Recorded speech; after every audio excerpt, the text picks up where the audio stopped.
I didn't know that the last calm moment I'd have with my daughter would arrive disguised as an ordinary phone call, the kind you answer without sitting down first, the kind that doesn't warn you it's about to rearrange your entire understanding of family. Because when her name lit up my screen that morning, my first thought wasn't fear or tension, it was warmth.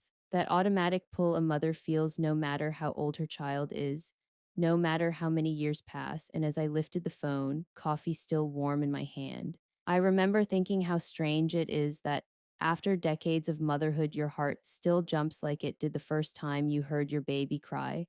And I smiled before I even said hello, expecting something simple. Maybe a question about the kids, maybe a favor, maybe just one of those calls where nothing important is said, but everything feels familiar. And she spoke quickly, too quickly. With a tightness in her voice I recognized but didn't want to name, asking if I could come over because we need to talk, a phrase that always sounds heavier than it pretends to be. And even then, I told myself I was imagining things. That stress makes young parents sound sharp, that life has been hard for them lately, that this was just another moment where I'd listen, reassure, and leave feeling useful, because usefulness had quietly become my role, my identity. The thing that kept me feeling necessary, and as I grabbed my coat and drove toward the house I'd paid for, I told myself I was lucky to be needed, lucky to help, lucky to be the kind of mother who could step in when her child struggled, even if that meant sacrificing parts of her own comfort, even if it meant ignoring the way my own home slowly aged while theirs stayed polished and new. And as the familiar streets passed by, I remembered the decision I'd made years earlier, the one everyone praised me for at the time, the one people still called generous and selfless when I drained savings, rearranged my future, and told myself security could wait. Because my daughter and her children needed stability now, and that belief had carried me through 3 years of payments, repairs, silent compromises, and unspoken expectations. Through nights where I did the math in my head and promised myself it was temporary, through moments where gratitude slowly faded into assumption. But I didn't dwell on that as I pulled into the driveway because the house still looked beautiful, still looked like proof that my sacrifices had turned into something solid, something worth it. And standing there before ringing the doorbell, I felt a quiet pride that surprised me, the kind that says you did your job. You gave your child more than you had, and whatever this conversation was about, it couldn't erase that. Not yet. And when the door opened, the first thing I noticed wasn't the room or the furniture I'd helped choose, it was the air. Heavy in a way that made my chest tighten, the kind of atmosphere that tells you something has already been decided without you. And as I stepped inside, I searched for my grandchildren's voices. That usual rush of small footsteps and excited greetings, but the house was strangely quiet, and that silence settled into me deeper than I expected. Because silence in a home full of children is never neutral, it's intentional. And as I sat down, folding my hands the way I always did when I wanted to appear calm, I felt an old instinct surface, the one that tells a mother to soften her tone, to keep peace, to make things easier even before the problem is named. And I listened as my daughter began speaking about changes and what makes sense now. Words that sound reasonable until you realize they're being used to make something unreasonable feel inevitable. And as she talked, I nodded along, still assuming the conversation was about responsibility, about growth, about them finally stepping into adulthood fully, because why wouldn't I assume that? Why wouldn't I believe the best when belief had become my default? And in those first minutes before the shift, before the cold edge entered her voice, before entitlement replaced uncertainty, I still thought this was a conversation about transition, not removal, about partnership, not erasure. And I didn't know yet that by agreeing to come over that morning, I had stepped into the beginning of an ending, one where my role would be questioned, my sacrifices dismissed, and my presence reduced to an inconvenience, because at that point, sitting there with my coat still on and my purse beside me, I still believed love was enough to protect me, still believed a mother's giving had limits that were understood without being spoken, still believed respect lived underneath familiarity. And I didn't yet understand that the very thing I thought proved my love would soon be used as evidence against me.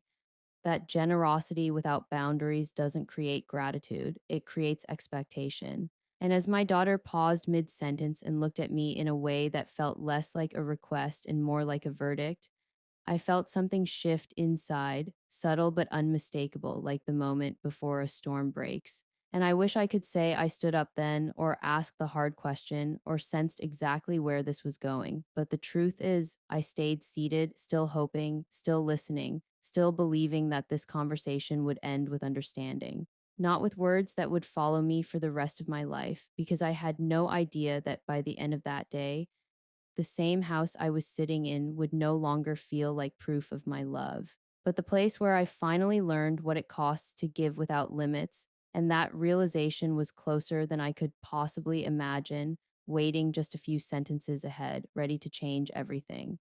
I used to believe ownership meant security, that if your name was on something solid like a deed or a title, it anchored you in place. But the truth I was slowly waking up to that day was that you can own a house and still live like a guest in your own life. Because as my daughter continued speaking, carefully choosing words that sounded practical and mature, I realized how long I had been rearranging myself around her comfort without ever questioning what it was costing me, not just financially, but quietly, emotionally, in ways that didn't show up on bank statements. And while she talked about how things feel awkward and how it was hard to feel independent, my mind drifted backward to the beginning, to the moment I first said yes, the moment everyone called generous and brave, when in reality it was fueled by fear, the fear that my grandchildren might struggle the way she once did, the fear that saying no would make me a bad mother, the fear that love had conditions I wasn't allowed to set. And so I had told myself that my own needs could wait, that retirement could wait, that fixing my leaking roof could wait, that repainting my peeling walls could wait. Because what mattered was giving her children what I couldn't give her when she was young. And for 3 years, I lived inside that belief so deeply that it became invisible, normalized, unquestioned.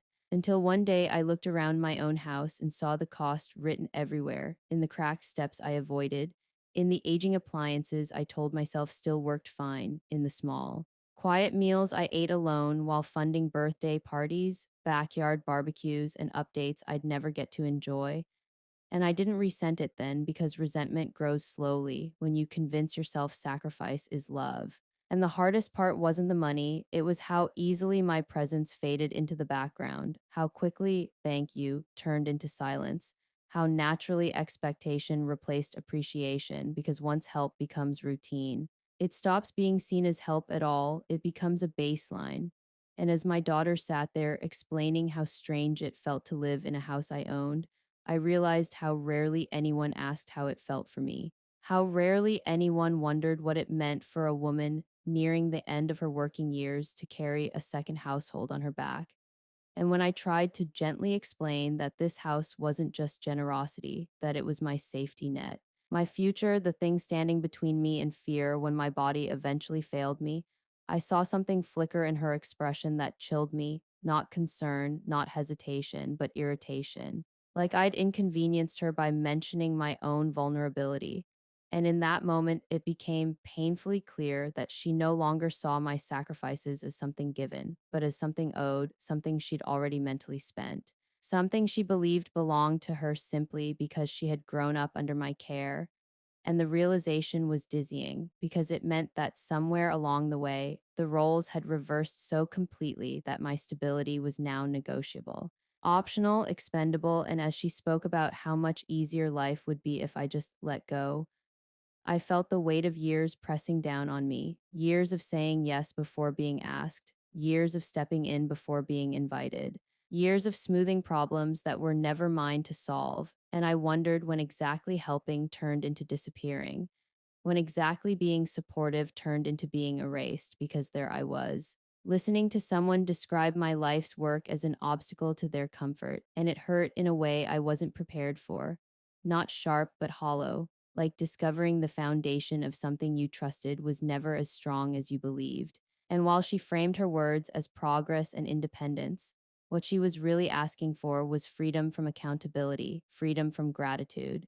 Freedom from ever having to look back and acknowledge what it cost someone else for her to stand where she was. And as she continued, speaking with growing confidence, I noticed how my own voice softened. how I instinctively tried to explain myself without sounding demanding, how I still worried about her feelings even as mine were being dismissed, and that instinct, that reflex to protect her comfort at my own expense, scared me more than her words because it meant the pattern was still alive inside me, still pulling me toward silence, still whispering that a good mother doesn't make things uncomfortable. And yet something was shifting, slowly but unmistakably. Because for the first time, I wasn't just hearing what she was saying, I was hearing what she wasn't. There was no acknowledgement of the years behind us, no curiosity about how I would manage without this asset, no pause to consider the imbalance of what she was asking. And the more she spoke, the clearer it became that this wasn't about finding fairness, it was about finalizing entitlement, about locking in a version of reality where my sacrifices were rewritten as my choices alone, detached from any responsibility on her end, and that realization settled into me with a strange calm. The kind that comes right before clarity, because I finally understood that if I didn't draw a line now, there would never be one, that if I agreed to disappear quietly from this equation, I would be setting a precedent not just for my daughter, but for myself, one where my needs existed only if they didn't interfere with someone else's comfort. And as I looked at her, really looked at her, not as the child I remembered, but as the adult in front of me, I felt a grief that surprised me. Grief not for what I was about to lose, but for how long I had misunderstood the cost of being endlessly giving. Because love without boundaries doesn't build connection, it builds resentment on one side and entitlement on the other. And as the conversation edged closer to its true demand, as the unspoken expectation finally began to surface, I sensed that whatever came next would force me to choose between continuing to be useful or finally being respected. And I didn't yet know which choice I would make, only that the moment was approaching fast, and that once the words were spoken, there would be no way to pretend this was just another conversation about family anymore. I knew the moment had arrived not because she raised her voice or showed anger, but because her tone shifted into something calm and final, the kind of calm people use when they believe the outcome has already been decided. And as she leaned forward slightly and began explaining what she and her husband had talked through, I felt that familiar pull to accommodate, to nod, to make things easier, even though my stomach had already tightened in warning. Because there is something uniquely unsettling about hearing your own child speak to you like a committee that has voted and reached a conclusion without you. And as she carefully laid out how it would make sense for me to simply step back completely, to stop paying, stop owning, stop being involved, I realized she wasn't asking for help anymore. She was asking for disappearance, for my name to be erased from the one thing that still connected my future to stability. And when the words finally landed, when she said it plainly that I should transfer the house into their names and walk away, something inside me went still. Not numb, but sharply aware, because in that instant the request stopped sounding like family and started sounding like theft dressed up as practicality. And I searched her face for hesitation, for some sign that she understood what she was asking, but what I saw instead was expectation, the kind that assumes compliance, the kind that treats resistance as betrayal. And I remember thinking how strange it was that someone who had once needed me so desperately now spoke as if my presence itself was the problem. And when I tried to explain, slowly and carefully, that this house was not just a gift, but my safety net, the thing holding my future together, the words barely made it into the room before being dismissed, brushed aside as inconvenience. And the way she waved off my concern hit harder than the demand itself, because it told me she had already separated her comfort from my survival, and that separation was deliberate. And as she spoke about how awkward it felt to live in a house I owned, how heavy it felt to know I had control, I wanted to laugh at the irony because control was the one thing I had never exercised. Not once had I interfered. Not once had I reminded her whose name was on the paperwork. Not once had I used ownership as leverage. And yet here it was being framed as oppression, as something unfair she was burdened by, and I felt a deep, unsettling realization settle in that generosity, when unacknowledged, doesn't make you kind in someone else's eyes. It makes you invisible, and when I finally said no, not sharply, not dramatically, just clearly, The room changed in a way that felt almost physical, like air being pulled out too fast. Because refusal wasn't part of the script she'd written, and for a brief moment, confusion crossed her face, followed quickly by irritation. And then something colder, something harder, because entitlement doesn't argue, it accuses. And suddenly my boundaries were labeled selfishness. My fear for my future was framed as drama. My lifetime of support rewritten as something I chose and therefore owed. And the gaslighting came so smoothly it almost impressed me. The way she spoke as if I was exaggerating, as if money appeared from nowhere, as if years of work could be brushed aside with a shrug. And as I stood there, listening to my sacrifices being minimized, I felt the last pieces of denial fall away because this wasn't a misunderstanding, it was a belief system. One where my role had been permanently reduced to provider, one where my value ended the moment I stopped giving. And I realized then that the question wasn't whether I could afford to give her the house. It was whether I could afford to lose myself by agreeing. And when I refused again, firmer this time, naming the reality she didn't want to face, I saw something in her eyes that scared me, not sadness, not fear, but resentment, the kind that builds quietly when someone believes they deserve more than they're getting. And as that resentment surfaced, the conversation stopped pretending to be about logistics and became something else entirely, something raw and personal. Because when someone feels entitled to your sacrifice, your refusal feels like an attack, and I could feel the shift happening. The way reason was giving way to anger, the way her words sharpened, the way blame replaced dialogue. And in that moment, I understood that this wasn't the end of the conversation. It was the beginning of a confrontation, one that would strip away whatever illusion I still held about unconditional love, because the calm mask was gone now, replaced by a frustration that had been waiting for permission to show itself. And as her voice grew louder and her patience thinner, I realized I was no longer sitting across from my daughter as a mother having a difficult discussion. I was standing in front of someone who saw me as an obstacle, someone who believed my refusal justified whatever came next. And that realization hit me harder than any insult could have, because it meant the line I had finally drawn wasn't just unwelcome, it was intolerable.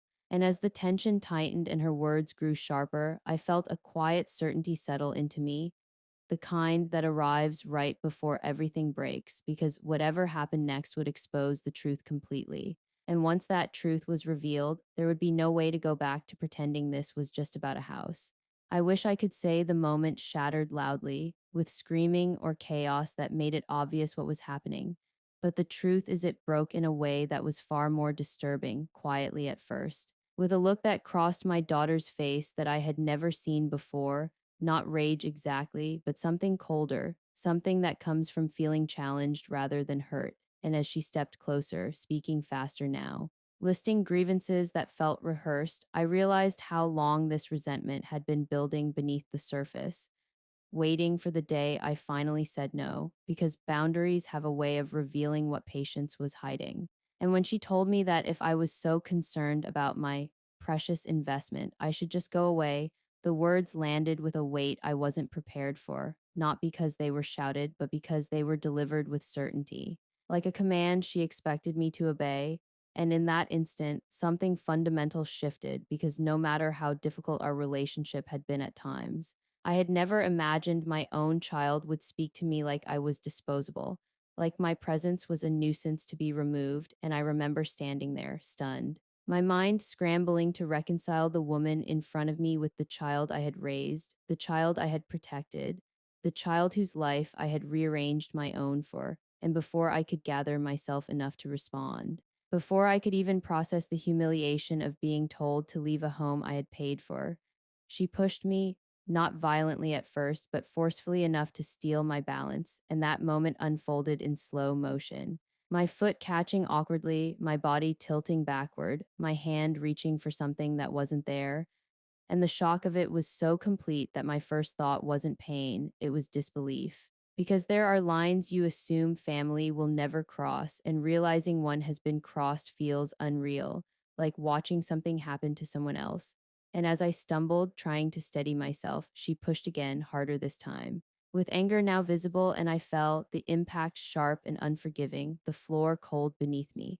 my head ringing in a way that made the room blur, and I lay there stunned, my body registering pain before my mind could catch up. And as I tried to breathe, I heard her voice above me, not panicked, not apologetic, but commanding, telling me to get out, telling me not to come back, telling me I wasn't wanted there anymore. And the cruelty of it wasn't just in the words, it was in the absence of hesitation. The way she spoke as if this was justified, as if I had earned this treatment simply by refusing to disappear quietly.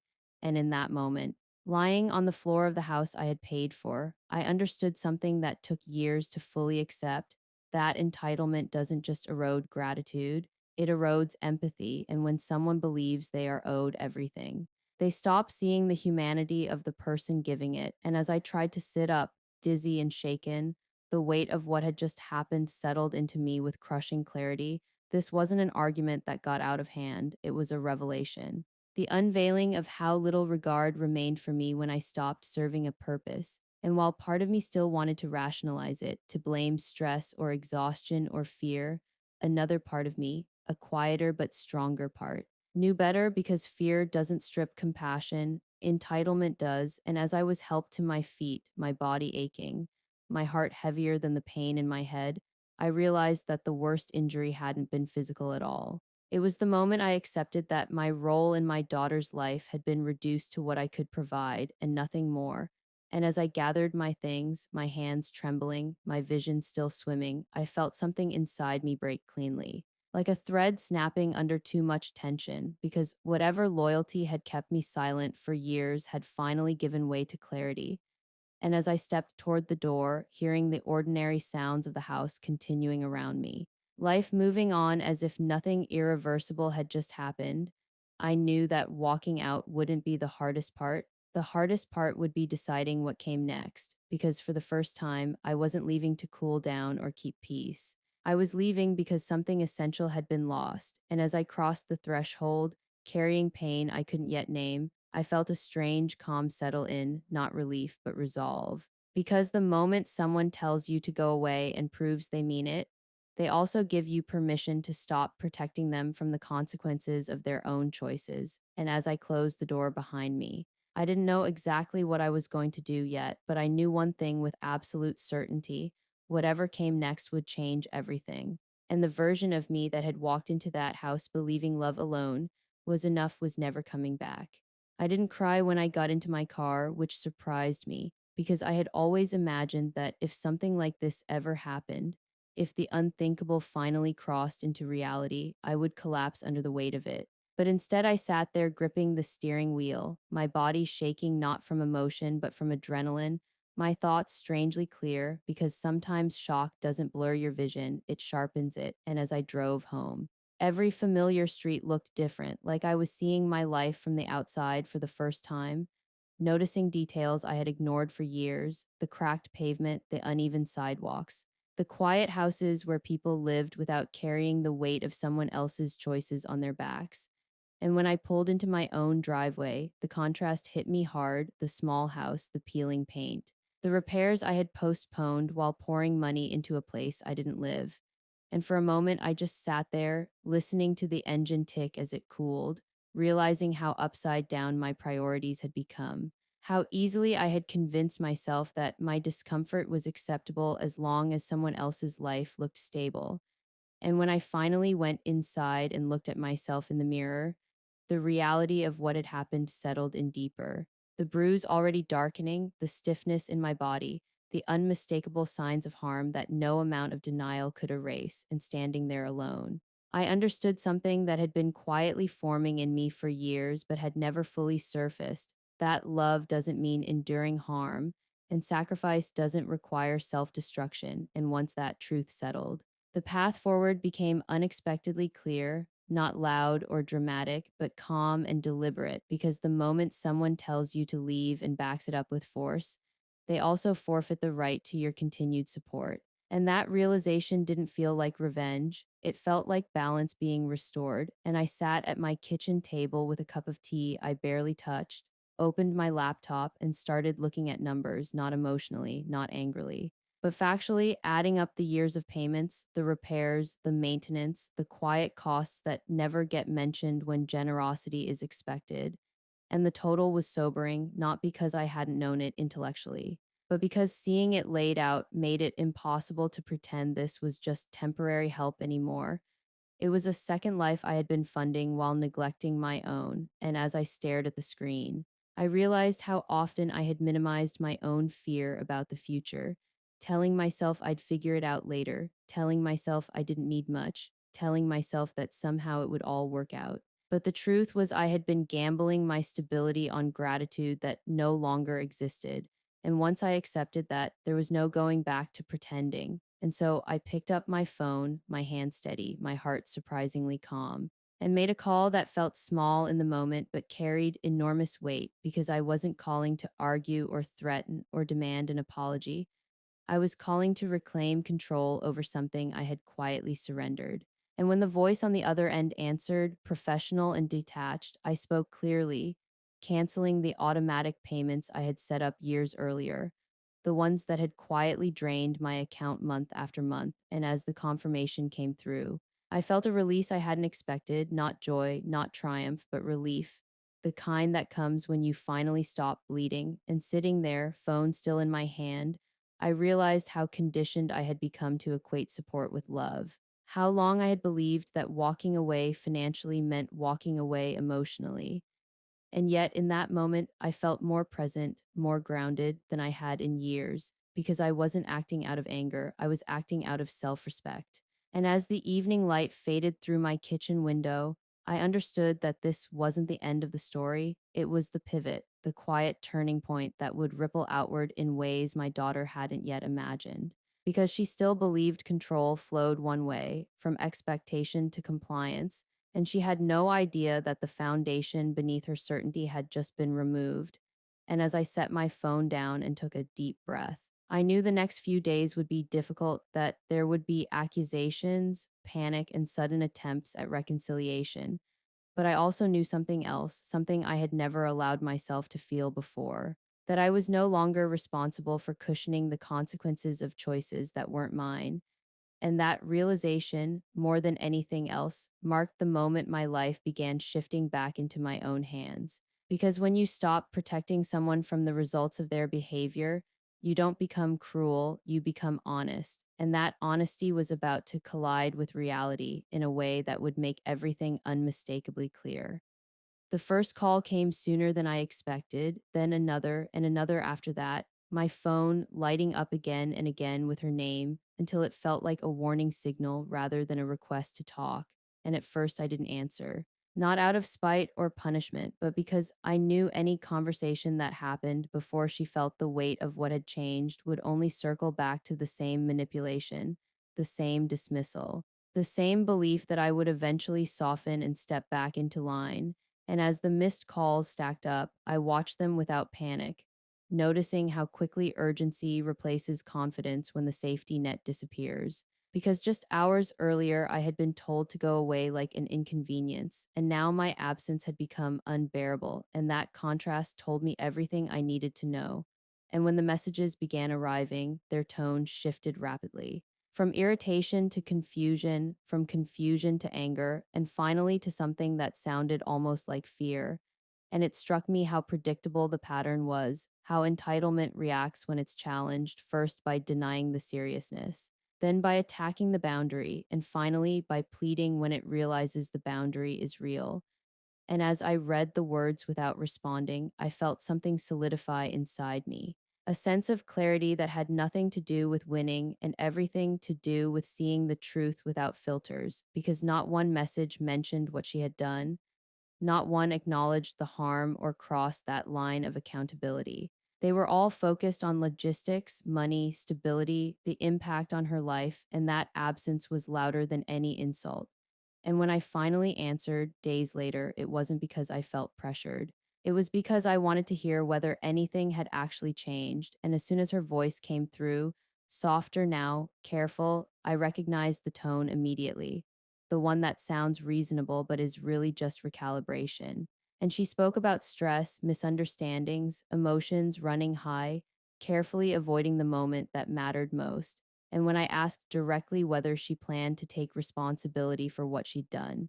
The silence that followed was heavy and revealing because silence in that context isn't confusion, it's refusal. And when she finally spoke, minimizing it, reframing it, suggesting I was exaggerating, I felt the last thread of doubt dissolve because apologies that come with conditions aren't apologies, they're negotiations, and she wasn't sorry for hurting me. She was sorry for losing access, and once that distinction became clear, the decision I'd already made felt permanent, not impulsive, not reactive, but necessary. And as the calls continued over the next days, escalating in number and urgency, I noticed how quickly the narrative shifted, how concern for my well being suddenly appeared only when consequences were unavoidable. And it reinforced something I had resisted for years, that love without accountability isn't love, it's dependency disguised as family.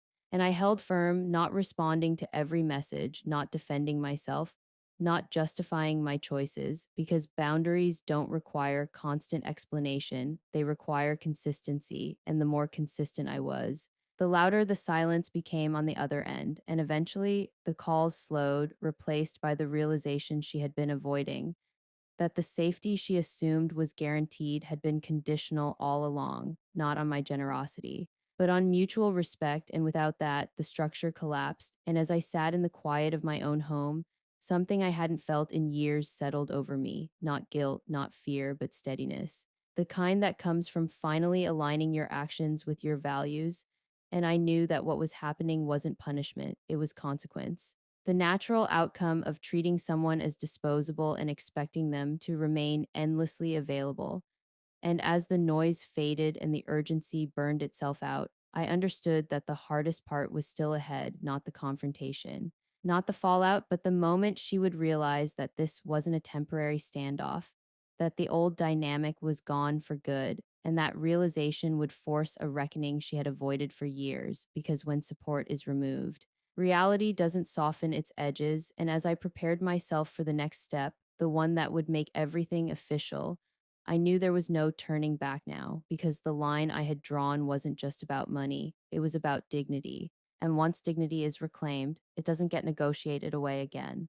I didn't feel victorious when everything finally settled, and that surprised me because I think a part of me expected some dramatic rush of satisfaction once the dust cleared, once the consequences fully landed, once the reality she had dismissed became impossible to ignore. But what I felt instead was quiet, the kind of quiet that only comes after a long internal war ends. Because by the time the house was officially listed and the process moved forward without me chasing, pleading, or explaining myself, the decision no longer felt emotional at all. It felt inevitable, like a correction that should have happened long ago. And as the days passed and the frantic calls turned into long silences, I had time to sit with what this experience had taught me, not just about my daughter, but about myself. About how easily love can become a habit of self erasure if you're not careful, how quickly good intentions can turn into a trap when they're never balanced with boundaries, and how deeply we can confuse endurance with virtue, especially as parents who were taught that sacrifice was the highest form of care. And yet, as I began to reclaim my own life piece by piece, repairing the parts of my home I'd neglected, sleeping without the constant low grade anxiety of another payment due, another expectation waiting, I realized that I hadn't taken anything from her. I had simply stopped giving what was destroying me. And that distinction mattered more than any argument I could have made, because love that requires you to disappear isn't love, it's control disguised as need. And once you see that clearly, you can't unsee it. And I thought often about my grandchildren, about the example I had been setting for them all those years, teaching them without words that it was normal to take without gratitude, normal to demand without respect, normal to expect someone else to absorb the cost of your comfort. And I understood then that continuing would have been the greater harm, not just to me, but to them, because enabling entitlement doesn't protect children. It teaches them the wrong lesson about responsibility. And while it broke my heart to step back, it also brought a strange peace, because for the first time in years, my choices were aligned with my values rather than my fears. And when news finally reached me that they had moved out, that their lives had been abruptly rearranged by reality, I didn't feel joy or revenge. I felt acceptance because this wasn't something I had done to them. It was something they had forced into motion the moment respect left the equation. And as I stood in my kitchen one evening, sunlight spilling across a space that finally felt like my own again, I thought about that word she had used so casually, go away, and how much power it had carried in the moment, how it had been meant to dismiss me, to silence me, to push me back into a corner where my needs wouldn't interfere. And yet, saying it had done the opposite, because in telling me to go away, she had freed me from the role I had been trapped in, the role of endless provider, quiet fixer, invisible foundation, and walking away had not made me smaller. It had returned me to myself, and I know some people will hear this story and focus on the house, the money, the fallout, but that's not what this was really about. It was about the moment a parent realizes that loving their child does not mean sacrificing their dignity, that support without respect is not generosity, it's slow self destruction, and that boundaries are not punishments. They are protections, and if there's one thing I hope anyone listening takes from this, it's that you are allowed to stop when something hurts you, even if the person causing the harm shares your blood. You are allowed to say no without explaining yourself into exhaustion, and you are allowed to choose peace over approval because the truth is, the people who benefit most from your lack of boundaries will always be the loudest when you finally draw one, and that noise can be terrifying if you're not prepared for it. But on the other side of that noise is a quiet you didn't know was possible, a life where your worth isn't measured by what you give, and your presence isn't conditional on your usefulness and today. When I think back to the moment she told me to go away, I don't feel the sting I once did. I feel clarity because that sentence, meant to discard me, became the doorway through which I finally stepped back into my own life. And if you've ever been in a position where your generosity was mistaken for obligation, where your love was treated like a resource instead of a relationship, I want you to know you're not alone and you're not wrong for wanting more than that. So tell me, have you ever had to set a boundary with someone who took your sacrifices for granted? And what did it cost you to finally choose yourself? Because sometimes the bravest thing you can do isn't holding on, it's letting go.